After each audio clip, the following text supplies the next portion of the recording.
Entonces, voy a empezar acerca de hablar da diferença entre pneumonia intra-hospitalar e pneumonia extra-hospitalar. A principal diferença é por que se chama assim, não? Porque uma, que é a intra-hospitalar, é uma pneumonia quando uma pessoa ingressou em hospital por outra enfermidade. Então, depois de 48 horas dessa pessoa em hospital, aí tienes pneumonia. Quando tienes uma pneumonia diagnosticada depois de 48 horas em hospital por outra enfermidade, pneumonia intra-hospitalar. Outro nome é nosocomial. E quando tienes uma pneumonia que foi ingressada em hospital como pneumonia ou menos de 48 horas como pneumonia, então é extra-hospitalar. Ou outro nome adquirida pela comunidade. No caso, há muitas diferenças acerca de intra-hospitalar e extra-hospitalar. Tanto tratamento quanto diagnóstico, milhares de outras coisas. Por exemplo, em epidemiologia, no caso, intra-hospitalar, grande parte das pneumonias intra-hospitalares são por ventilação mecânica, cerca de 40%, de acordo com o livro de Barreiras de Medicina Interna, 19ª edição. A outra, a epidemiologia, temos que 2% das pessoas com pneumonia adquirida pela comunidade vão ao ambulatório e se tratam, enquanto 10% ingressam ao hospital. Ademais disso, então, há uma grande subnotificação de pneumonia extra-hospitalar ou adquirida pela comunidade. Da mesma forma, temos que, dessas 10% das pessoas que se ingressam em hospital, 50% elas vão ser internadas. E dessas pessoas, 10% de que estão no hospital, 5% vão ao UCI, Unidade de Cuidados Intensivos. Isso é importante porque dessas 5% de pessoas que vão ao UCI, então 20% delas vão a óbito. Então, há uma grande mortalidade acá. Assim como uma grande mortalidade acá também. Continuando. Uma das grandes diferenças mesmo que tem, é que a etiologia da pneumonia intra-hospitalar é mais causada por Staphylococcus aureus, cerca de 50%. Não, perdão, cerca de 8%. E tem as outras que são muito problemáticas, que é a Pseudomonas aeruginosa, Klebsiella pneumoniae e também Enterobacter sp, são responsáveis cerca de 80% da pneumonia intra-hospitalar. Então, esse é um problema, uma questão muito importante. No caso de Staphylococcus, 8% e essas, 80%. Quando vem acá para Staphylococcus, é na pneumonia extra-hospitalar. Aí sim, 50% de Staphylococcus. Outro que tem uma grande porcentagem, cerca de 35%, é Mycoplasma pneumoniae. Porque normalmente as pessoas que são diagnosticadas, que têm esse cultivo, o esputo e tudo mais, são pessoas que tentam tratamento em casa e depois, não consigo, vou ao hospital. Por quê? Porque essa micoplasma são atípicas, assim como a Legionella pneumoniae e a Coxiella pneumoniae também. São responsáveis pelos outros 50%, praticamente, da pneumonia extra-hospitalar. Muito importante. Quando você vai falar de fatores de risco com relação à pneumonia intra-hospitalar, tem que pensar em pessoas que têm algum problema, alguma coisa que já tem um sistema imune debilitado e que já está em hospital também. Por exemplo, EPOC, asma, bronquites, bronquiectasia, enfisema. Pessoas de idade avançada que estão em hospital, tem um pronóstico muito pior e que aí, por estar em hospital, por EPOC ou por uma idade avançada, que tem alguma uma queda, um trauma, e quebra um hueso, aí, listo, passa, se contamina, aí tem a pneumonia intra-hospitalar. Outra coisa, pessoas que têm alcoolismo, tabaco, que fumam, generam outras enfermidades, como hepatite, cirrose, vão ao hospital, se internam, ou o tabaco aí um câncer, se internam, e pneumonia intra-hospitalar depois. Claro. Então, aí, o que passa para a pneumonia intra-hospitalar? São pessoas que estão afuera do hospital, que não foram ao hospital. Então, pessoas que estão imunodebilitadas, que não estão em hospital. Por ser pessoas que estão em asilos, pessoas de idade avançada, e que têm má higiene bucal, e têm desnutrição, também outro ponto muito importante. Pessoas que têm enfermidades de VIH, adquirem pneumonia intra-hospitalar e passam por malos momentos. Aí, no caso, quando habla de pneumonia intra-hospitalar, a pessoa normalmente já está entubada. Então, ela é uma pessoa que está com um problema já de estar em hospital, acamada. O que vai passar? Aí vai mirar a pessoa, o nível de consciência está barrando, está inestável hemodinamicamente, pessoa que já empieza com febre, empieza com uma hipoxia, abaixo de 88%, a frequência respiratória já está acima de 30%. Então, uma pessoa que está empeorando em seu quadro clínico, que já está em hospital. Então, aí sim, já entende que uma pessoa está barrando de consciência, está barrando de depressão, está barrando de oxímetro, de pulso, de pulsometria, está taquipneia, está com uma respiração de Kussmaul, uma temperatura que empieza a aumentar. Aí já vou suspeitar, claro, de uma pneumonia. Okay? E, claro, para uma pneumonia extra-hospitalar, o clássico, muito clássico, 90% é tosse.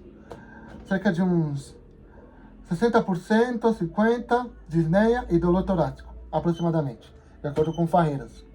E, no caso, não há tanta febre, é mais tosse com expectoração.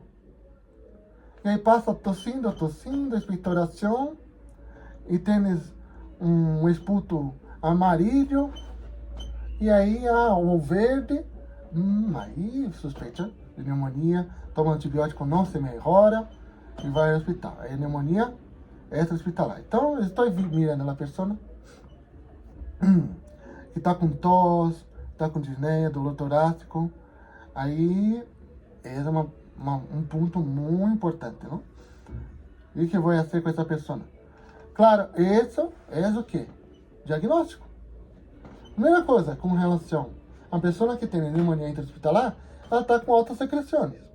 Ela está lá, secretando, aspirando, tendo problemas pulmonares, então hace a radiografia, hace o cultivo de esputo para diagnóstico, e tienes que mirar e ver as consolidações, saber qual a bactéria que está causando o mal, e aí tratar o paciente o mais rápido possível. Com relação à pneumonia extra-hospitalar, os esputos, hematografia, diagnósticos por PCR, que é polimerasa de cadena, e então,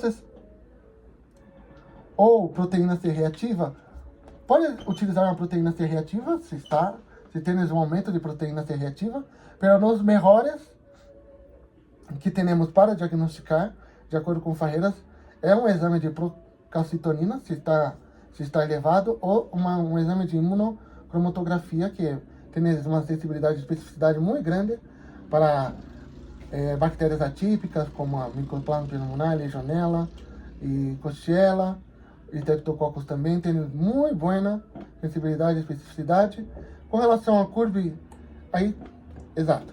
Quando vai a ser o diagnóstico, aí em hospital, vai a ser a radiografia rotivo e pode pensar também em patologias que não necessariamente são pneumonia. Com patologias cardiopulmonares, que são hipertensão pulmonar, edema pulmonar, tênis, uma insuficiência cardíaca congestiva, ou pode ser também uma aspiração química de alguma coisa, um sintoma de atópico de alergia, não?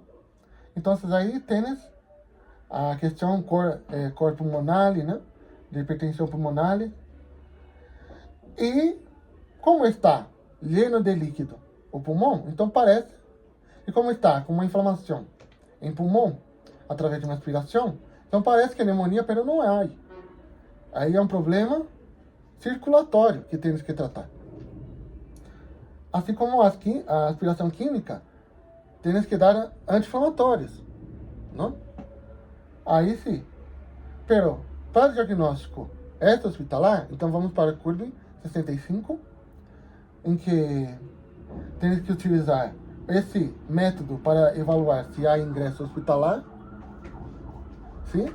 Se há ingresso hospitalar, então a pessoa que vai ingressar confusão, U de ureia, R de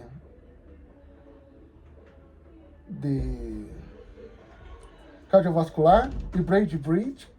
Se tens uma pressão arterial abaixo de 90/60 e se tens uma respiração acima de 30 e tens uma idade maior de 65 anos, se tens esses pontos, vai internar, claro. 2 pontos ou mais, já interna. Tens confusão, vai utilizar o teste de AVDN, que é alerta, verbal, dolor e não responde. Se tens não responde, se tens dolor, a parte de sistema se cutuca a pessoa, onde está o dolor, não tens, não responde, não escuta, então aí tens uma confusão mental. E o melhor de todos é o PSI, que é o index de ouro, não, para evaluar a pneumonia extra-hospitalar, em que há classe de 1 a 5, de 1 a 2 pode ser um tratamento em casa, de 3 a 4 para ingressar ao hospital e 5 para a UCI. Aí vai evaluar vários fatores. Agora, com relação ao tratamento. Eita. Aí, continua. Aí, com relação ao tratamento. No caso do tratamento, temos 2 tipos de tratamento, não? De pneumonia intra-hospitalar. Se é diagnosticado 2 a 3 dias depois, há pneumonia, aí passou 2 a 3 dias, depois das 48 horas, a pessoa, então eu vou diagnosticar e vou dar tratamento intravenoso, vou dar ceftriaxona 1 gramo por dia, pode dar levofloxacina 1 gramo por dia,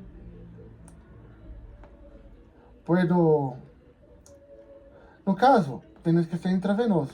E se é mais de 5 dias, ou seja, passou as 48 horas e mais 5 dias, ou seja, já está em tardio, eu não vou dar medicamentos de terceira geração, não?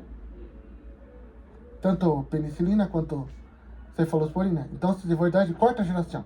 Então, eu vou dar cefepima 1 gramo por dia, eu vou dar piperaciclina com tazobactam, pode dar também amoxicilina com ácido clavulâmico 4.500 miligramas por dia.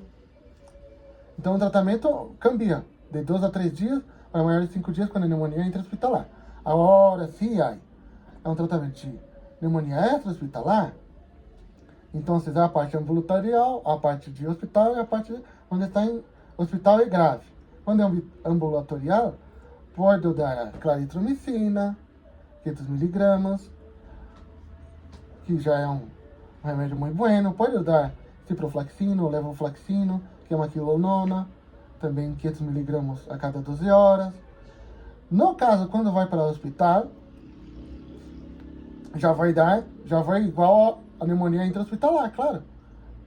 Intravenoso, vai uma cefalosporina de terceira geração, a famigerada ceftriaxona, 1 grama por dia, e também pode ser, é claro, o levofloxacino, sempre a última opção, pero forte, não? Sempre tomar cuidado para, claro, que tem que uma amoxicilina com ácido clavulânico também, 4.500 miligramas, pero sempre vai, aí quando o paciente está em grave, que vai para o UCI, aí vai para a 4ª geração. Se passa 72 horas de tratamento não melhora, aí vai cambiar os antibióticos para um antibiótico mais forte. Porque esse antibiótico mais forte, cara, tem seus efeitos colaterais e se evita. Então, cefepima, a cefepima 1 grama a cada dia, a piperaciclina, mais tazobactam, muito importante, a tazobactam para evitar a resistência. Porque, e no caso,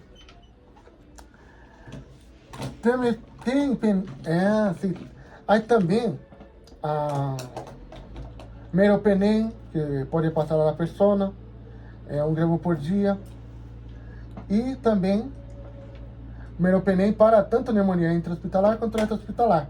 Sabia que estava esquecendo o meu ouvido andeu? Aí meropenem também, 1 grama por dia, em grave. Certo? Certo. Meropenem muito forte. Aí piperaciclina e cefepima são os 3 melhores antibióticos que destroem tudo, já? Então, pero tem muitos efeitos colaterais, muitos danos, principalmente o levofloxacino, que é a quilonona. E aí, passando então ao pronóstico, não? Quando há, no caso, uma hipóxia que não melhora, que tem essa triade bendita, não? De Klebsiella, de Pseudomonas e enterobactérias, que passa antibiótico e tem resistência, e o antibiograma não acusa, não passa, e não há nada a aparecer. E também, quando a pessoa tem choque, tem mais probabilidade de morrer. No caso, para a pneumonia hospitalar, a maioria das pessoas sobrevive. Pero no caso, cerca de 30% das pessoas, 1 ano depois de ter pneumonia, tem problemas cardiovasculares. E aí, o que aconteceu com o Papa? Teve pneumonia e depois teve um AVE. Então, isso é verdade. 30% das pessoas têm problemas cardiovasculares depois de pneumonia. E, claro, o pior pronóstico quando a pessoa tem um PaO2 e um FiO2, o PaO2 de 80 a 100, que deveria ser 100 miligramas, e FiO2, que é 16%. Quando você divide, está menor que 250, então temos um pior pronóstico. A prevenção para a pneumonia intra-hospitalar, quem pensa em pneumonia intra-hospitalar, é uma pneumonia que está relacionada muito com o quê? Em hospital, sim? Sim. Então, como aí vai a fisiopatologia. Se tem uma pessoa pode se contaminar de uma forma endógena ou exógena. A endógena é por vias hematorrêmicas, que é por o próprio sangue, como a Pseudomonas. De novo, e tem também a enterobacter, que são as gástricas. Então, endógeno. Exógeno, por quê? Porque cambia muito de tubulação, de umidificadores, não deve cambiar. E a outra parte exógena, com relação a má higiene, temos que seguir todos os protocolos sempre super atualizados, trocar sempre as guantes de paciente a paciente, ter todos os equipamentos de proteção para não passar a contaminação de um a outro, os tubos têm que estar higienizados, se possível, tubos com plata, que tem um biofilme antibiótico. Então, a prevenção é essa. Com relação a extra-hospitalar, no hay mucho que hacer, a no ser las vacunas. Está en medio de las personas, tem que viver com as pessoas, então a vacuna 13 é a vacuna 13 valente, 23 valente de pneumonias. E, claro, muito importante, vacunas contra influenza, Covid, que também causam, não? Que é parte das pneumonias atípicas. E, por último, temos as complicações. Quando a pessoa tem pneumonia intra-hospitalar e não se resolve, o que passa? Insuficiência respiratória, porque a hipoxia está diminuindo, tendo uma parte do pulmão que está com necrose, que está com uma consolidação, então a insuficiência respiratória vai acontecer, se não se trata. Os antibióticos e a pessoa de mais idade já não tem um rim tão bueno, vai ter uma insuficiência renal, e quando tens uma enfermidade aqui, uma inflamação sistêmica, pode ter vários trombos, e aí tens a coagulação intrínseca disseminada, que é fatal. E com relação à pneumonia extra-hospitalar, a patologia está em pulmão. Quais são as partes cercas do pulmão? Pleura e coração. Então, vai passar endocardites, vai ter uma contaminação em coração e empiema. E é isso. Rafael do Sharingan! Haikiri!